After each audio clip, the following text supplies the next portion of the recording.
Sonic X Shadow Generations is officially out, and ever since it was first announced, I have been super excited. So about a month prior to when this video has been uploaded, I decided to start playing through every Sonic game on the Switch, from Mania all the way to Sonic X Shadow Generations. I'll be giving my quick thoughts on them. Now, some of them will be replays, and some of them will be my first ever time experiencing them. If you enjoyed the video, make sure to subscribe and let me know your favorite game out of the bunch in the comments below, and let's play through every Sonic game on the Switch. It is crazy to think that this game is over 7 years old already. That is wild. This really does bring back memories of the first year of the Switch, and I remember 2017 was hyped up to be this big year for Sonic, as we were promised two big projects for the anniversary. Sonic Mania, being the first of the two, is a game brought to us by a passionate team of fans, and it is one of the best decisions Sega has ever made. You can just see the love and attention to detail throughout the game, a true passion project. It looks beautiful, every level is filled to the brim with detail, the animation and the cutscenes are awesome, the sprite animations are super expressive, the soundtrack is outstanding, T-Lopes did a fantastic job, the drop dash is amazing, and I mean clearly Sonic Team knew how loved it was, as almost every release since Mania has included this feature. I really like this game. Can you tell? Now, although Mania is near perfect, one common point of criticism is the reused levels. The infamous Green Hill Zone, Chemical Plant Zone, etc, etc. I kinda get it. It was supposed to be celebrating the older games while introducing new levels and ideas, and I don't hate the fact that they had old zones here. I just wish there were more new levels than old, or at least have it be even, because some of these new zones are just so much fun, and I would have loved to see what else they could have came up with. There are some cool bosses here too, like the Mean Bean Machine reference, the Mirage Saloon boss fight with the heavy magician who transforms into Fang the Sniper, Bean the Dynamite, and Bark the Polar Bear was a really cool throwback. There is plenty of bonus content here to enjoy too, and even more if you pick up Sonic Mania Plus, an expanded version of the original, which also meant a physical version came out too. Although I had to buy the game twice, I am not mad. I got my physical version. Yes, I know, I could have just bought the DLC on the eShop like a normal person, but I am not normal. At least I have a blank white piece of cardboard. Take that, physical game haters. This included new playable characters. Alongside Sonic, Tails, and Knuckles, we now had Might and Ray, two very obscure characters, and I am super glad to see them brought back here. They are so much fun to play. Might has the hammer drop, and Ray has the air glide, which is super fun to skip through levels when you get the hang of it. There was also a new mode added, that being Encore mode. From start to finish, Sonic Mania is a fantastic game, and felt like a love letter to the classics while introducing fresh and new ideas. A must play for Sonic fans. As mentioned previously, in 2017 we also did get another release, the second being Sonic Forces. This was actually my first time playing Sonic Forces. I seriously tried my hardest to go into this with an open mind, as I won't pretend like I haven't seen everyone trashing this game online since its release, so here are the things I actually like about this game. The logo's kind of cool, I guess. I really didn't enjoy my time with Forces. I honestly just felt nothing majority of the time playing through it, and was just disappointed. I remember there was so much hype leading to the launch. Mania was a huge success. They kept saying it was made by the team that brought us Colors and Generations, two great 3D Sonic games, so we thought surely they would just take what was great about those games and implement it here. But no, the levels are boring, simple, short, and too easy. Classic Sonic really didn't need to be here. He isn't as fun to play as like in Generations, and it actually made sense for him to be there, as that game is a anniversary title celebrating the history of Sonic. I would have rather them cut classic Sonic and just focus on modern Sonic and the Avatar, fleshing out the levels more and just making them more interesting, because I was honestly surprised with how much fun I actually had with the Avatar. I thought I would dislike the customization portion of the game, but they did give us quite a lot to work with, and controlling the character can be quite fun with the different power-ups and everything. Going back to the levels themselves,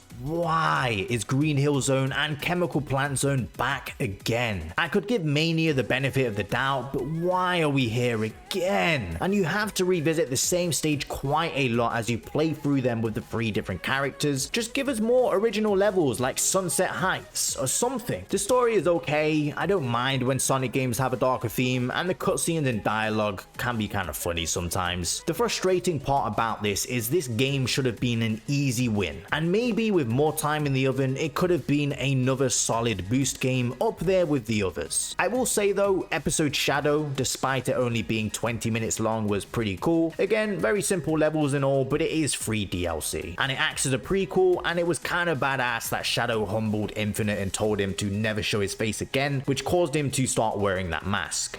Don't show your pathetic face around me ever again. That day, I gave up my own unsightly face.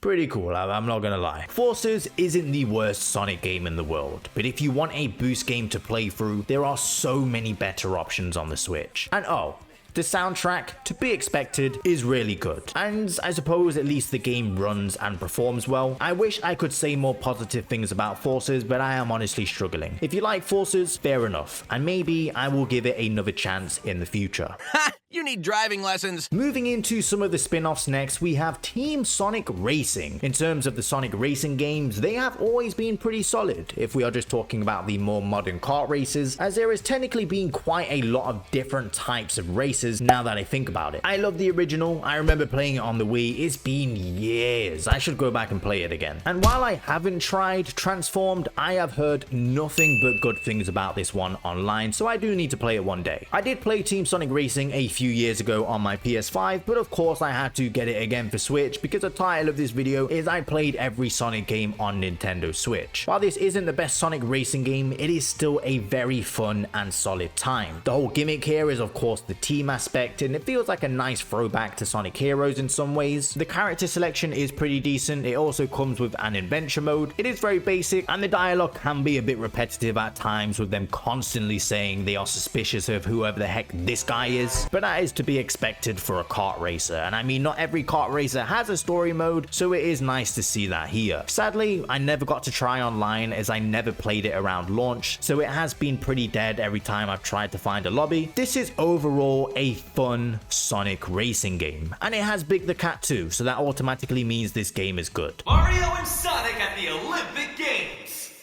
Does this count? This counts. I want an excuse to talk about this game quickly. We've heard in recent news that this could very well be the final in the series, as the Olympic Committee has cut ties with Nintendo and Sega. Very sad news, but this is a great game to end off a great series. It has a solid character selection and playable events, and this really neat idea where you can play in the Tokyo 1964 Olympics in this retro art style. That is also the main premise behind the story too, which also shows how they all wind up in Tokyo 1964. I had fun with this one, and it's very sad that this is likely going to be the last in the series. It had a good run. A super quick bonus segment, as there are technically some games included in the Nintendo Switch Online service, that being Sonic Spinball and Mean Bean Machine in the Genesis app. Look, I have fun memories with Spinball, more specifically the first stage, because that is as far as I got as a kid, because this game is so damn hard. There is no way in hell I am playing through this game again. Last year I actually beat it for the first time. Here is proof, and I am not ashamed to admit I spammed the heck out of the rewind function. I value my mental well-being, okay? This game is brutally hard, and I just wanted to see the ending. I know I haven't really beaten it properly, whatever. Mean Bean Machine is also fun. I never really got the hang of Puyo Puyo, which is what it's based off of. I'm just more of a Tetris guy. But it is great these games are playable on this system, and Sonic 2 is also here. Actually, there are many ways to play Sonic 1 and 2 on Switch, through the Sega Ages ports, the Genesis collection, and of course Origins, which we will cover later on. Phew! But before the release of Origins, we had a remaster of Sonic Colors, originally released on the Wii. Don't worry, I haven't forgot about you. I will make a video playing through every Sonic game on the DS because you deserve it. I was so happy this game was being remastered. I honestly didn't expect it, but I was happy because this game is trapped on old hardware, and this remaster would make it more accessible on modern hardware, and I'm all for that. This felt like a very safe game to remaster, as it was just considered a a good Sonic game all across the board, so it should have been a pretty easy home run, right? Yeah, it had some issues at launch, especially the Switch version, although I do have to say, at least from my experience, highly exaggerated. I played this game at launch before the patches and noticed the occasional bug here and there, but remember some of the fake glitches that were going around and it turns out it was just due to them using an emulator or something? That was a wild time, and it honestly did leave an overall sour taste in my mouth due to all the negativity surrounding the game at the time. But going back now, after a few years, yeah, it's a great way to play this game. I do wish they made it look a little bit better, especially some of the cutscenes and everything, but it's fine. In regard to extra content, the main ones are the new Rival Rush mode where you can race against Metal Sonic, customization options, new soundtrack, and of course the new Wisp power-up. I like colors. If you pick it up, you're gonna have fun. I do think it has a bit too much 2D at times for me and everything, and the remaster itself could have been handled a little bit better by the third party, whoever did it. I want every Sonic game to be accessible regardless if it is good or bad. Give me more ports, which leads into the next game. I think we have all come to expect a classic Sonic games compilation every so often, and many people already owned Sonic 1 and 2 on Switch before the release of Origins, so what sets this one apart? After many years of absence, Sonic 3 is finally back. Despite there being some issues at launch, which I didn't really experience much in terms of my recent playthrough, this is the best way to play these classics, which is to be expected. Some of the new additions are the widescreen support, having infinite lives, more playable characters, missions which adds to the replayability, cutscenes, drop dash, and classic mode if you want a more traditional experience. Like Mania, Origins also got an expansion, Origins Plus. I remember telling myself to hold off buying this one because I knew that they would do a physical release with the Plus version, but after a few weeks I gaslit myself into thinking maybe this time they wouldn't do an expansion because it is just a collection of old games, so I gave up and bought it on the eShop, and of course eventually they released a stupid Plus version and I bought it because I'm an idiot. But now I have two blank white pieces of cardboard. Take that, physical game haters. In the expansion, Amy is now playable in Sonic 1, 2, 3 and CD, and also Knuckles is playable in CD. Honestly, I feel like this should have been in the original version like most people assumed it would, but we also got 12 Game Gear titles included, and I like this. Again, regardless of the quality, the more games that are accessible,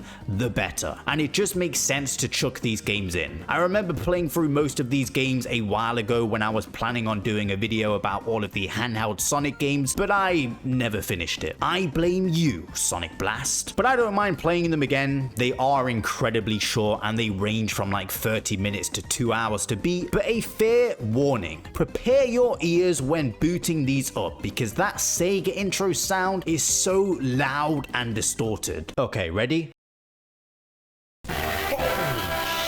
I do wish they went all out with this Plus version though and included like Sonic 3D Blast, Knuckles Chaotix, the better version of Spinball and Mean Bean Machine, and this would have been like the ultimate classic collection. But overall, this is a fine collection. And again, the best way to play through Sonic 1, 2, 3 and CD with the nice additions of some Game Gear titles. One last time. God.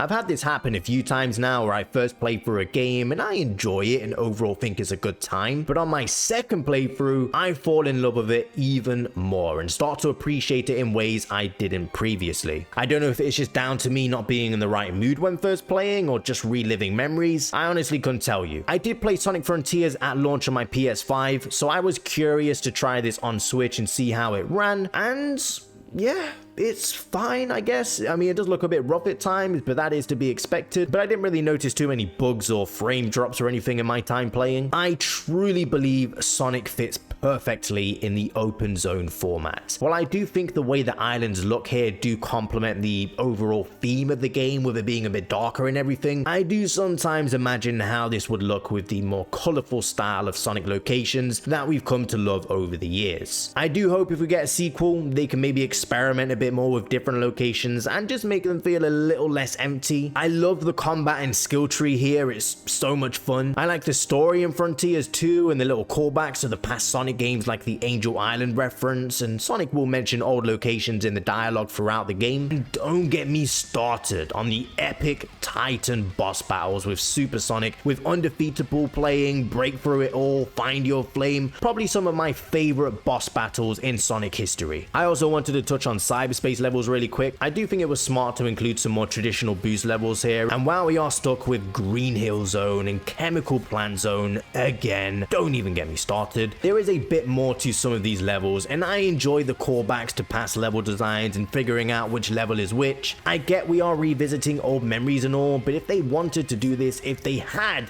to do this, I would rather them go all out. But instead of them just putting the level design from, say, Green Forest from Sonic Adventure 2 into a Green Hill Zone stage, why not actually make it a Green Forest level? I just don't understand that. But it is fine, because Big the Cat is here, and remember, that automatically makes this a good game. But even better because you can actually fish here. Big, what are you doing here?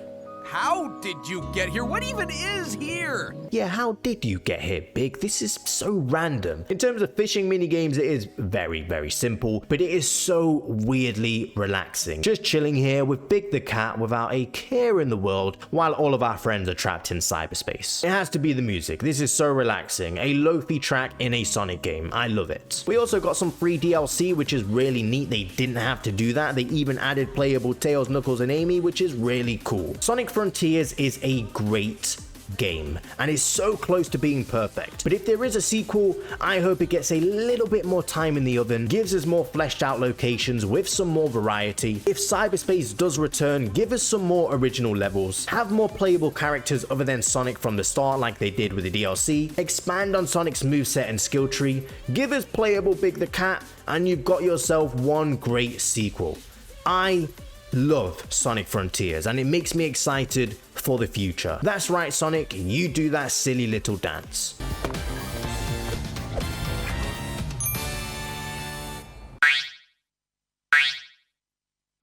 This was actually my first time playing Superstars and I always intended to play it. I just kind of forgot, I guess. I blame you, Mario Wonder. This really did come out at an unfortunate time. I was pretty blind going into this one too, which I really liked, so I could experience it all for myself, and I had a fun time. It's really great to be able to play as Sonic, Tails, Knuckles, and Amy. This really should just be a standard for 2D games going forward, I think. The little costumes are really funny, like look at Lego Sonic, he's so silly, I love him. I really enjoyed that one stage Speed Jungle too, where you're grinding on the vines and everything, and I love the little breakout reference in Sky Temple. Some really good levels here. It's awesome to see Fang the Sniper return too and actually have a proper role again. And why is he being so mean to that poor little robot? Oh, never mind. That is not a robot. A lizard? A dragon? Oh, okay. Kind of cool, I guess. Superstars overall is just a pretty good 2D Sonic game. I enjoy some of the levels. I enjoy how you've got multiple playable characters and the emerald power-ups and everything. I liked it. It looks nice, and it's good to see that we are still getting new entries in the 2D series. Idiot. The one we have all been waiting for. Sonic X Shadow Generations. First things first, let me try something really quick. They added Drop Dash! I knew it. I knew they would add it. It feels kind of weird for modern Sonic, but I'm glad they have it for classic Sonic here. It just feels right. It feels so good to be playing Generations again. It is such a good game. I love playing through Speed Highway and City Escape and can't wait to start speed running them again. They also added some Chow to collect in each level too, which is a really nice touch. We are one step closer to getting a Chow Garden again, folks. I am calling it. I'm not gonna lie, when they first said about the collection room and everything, I was like, wait, have they actually added a Chow Garden? But it's just like a little menu thing like the rest of the collectibles, but it's fine. We're getting there. We will get our Chow Garden. And playing Speed Highway in the Sonic Adventure skin just feels right. I love Sonic Generations, but I want to talk about Shadow. This is really damn good. If you don't already know, I mean, it's pretty obvious. This connects straight to Sonic Generations, and all of the events going on that side are happening at the same time as the events in Shadow Generations. And it's really cool to see the overlap, like with the Shadow boss battle and everything, and him giving him the fake Chaos Emerald, and the birthday scene at the start where Shadow is on the Ark, which leads into the first level, of course, being Space Colony Ark. And the level designs here are just amazing, and on par with the base game. There are so many alternate paths and ways to tackle each act. Every stage as well also does have the 2 acts. Now, as you are chasing Doom's eye throughout some of the levels, he will transport you into this weird dimensions thingy that gives us Spider-Verse vibes, but it is actually a mini Radical Highway stage, which is so awesome. The other stages are Rail Canyon, Kingdom Valley, Sunset Heights, and Chaos Island. I enjoyed all of them. The only one I didn't enjoy as much was Rail Canyon, but it wasn't bad, just not as good as some of the others. Sunset Heights, I have to say, is crazy and really shows how Forces could have actually been. Like, this was so good. And Chaos Island being here as well was just really awesome. I wasn't expecting to have a Frontier stage. Very random and doesn't really relate to Shadow in any way, shape, or form. At least with Sunset Heights, I mean, it's connected to the DLC and Forces, but it is still nice that Forces and Frontiers now have some representation in Generations. So does that mean like the only 3D Sonic game that isn't represented in Generations is, what, Lost Worlds? Maybe Sonic Boom if you count that? I don't know. There is also a ton of... Wait, Shadow, are you okay? Oh my god. There's also a ton of power-ups Shadow can learn, like the Chaos Spear, Doom Surf, Doom Morph, Doom Wing, and of course, Chaos Control. Big the Cat is here? You know what that means. This game is automatically good. Your name's Shadow, isn't it? Have you seen my good buddy, Froggy? I love him so much. The bosses here are also just peak selections. I always love a good Bio Lizard fight. The 2 creations fighting each other. The Metal Overlord, Mephiles. This is just peak gaming, man. And Doomai really loves taking us to Radical Highway, huh? I mean, I'm not complaining. He knows it's one of the best stages. I like the way you think, you weird starfish eyeball thing. There is also a hub world, but unlike Sonic Generations, it is actually in 3D, kind of like a mini open zone style thing. And there's like various puzzles and collectibles you can get from the overworld and check it out in the collection room. And of course, seeing Maria and Gerald here is very wholesome and nice to see these characters back. At the end of the game, thankfully, Radical Highway actually gets its own stage. Let's flipping go. I was actually kind of worried it wouldn't, but it is only right.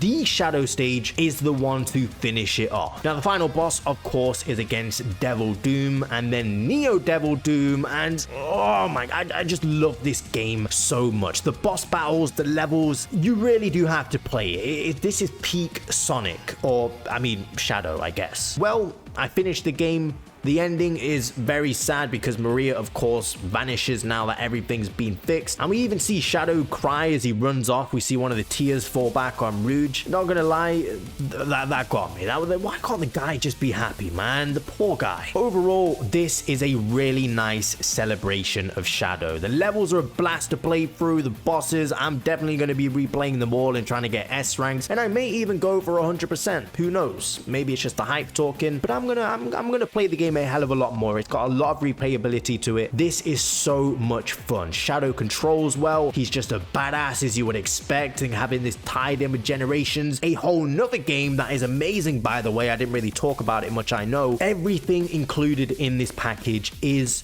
phenomenal. Sonic Team knocked it out of the park here, and I mean it shows. It's apparently already sold 1 million units, and when that movie tie-in DLC releases in December alongside Sonic 3, hey, this is gonna do numbers, man. I recommend everyone picks this game up. There is something for every Sonic fan, whether you like classic Sonic, modern Sonic, Shadow, or all of it. You will have a blast. Good game, but I do have one big criticism. I am not happy with Jeff Bezos. When Amazon delivered my game, they bent it. So now it has this mark in the cover, and I am not a happy sausage. And finally, that means I have played every Sonic game on the Switch. Wow, this video took a while to make. It would mean a lot to me if you could subscribe and let me know which games you want me to play through next. And as the wise Big the Cat once said,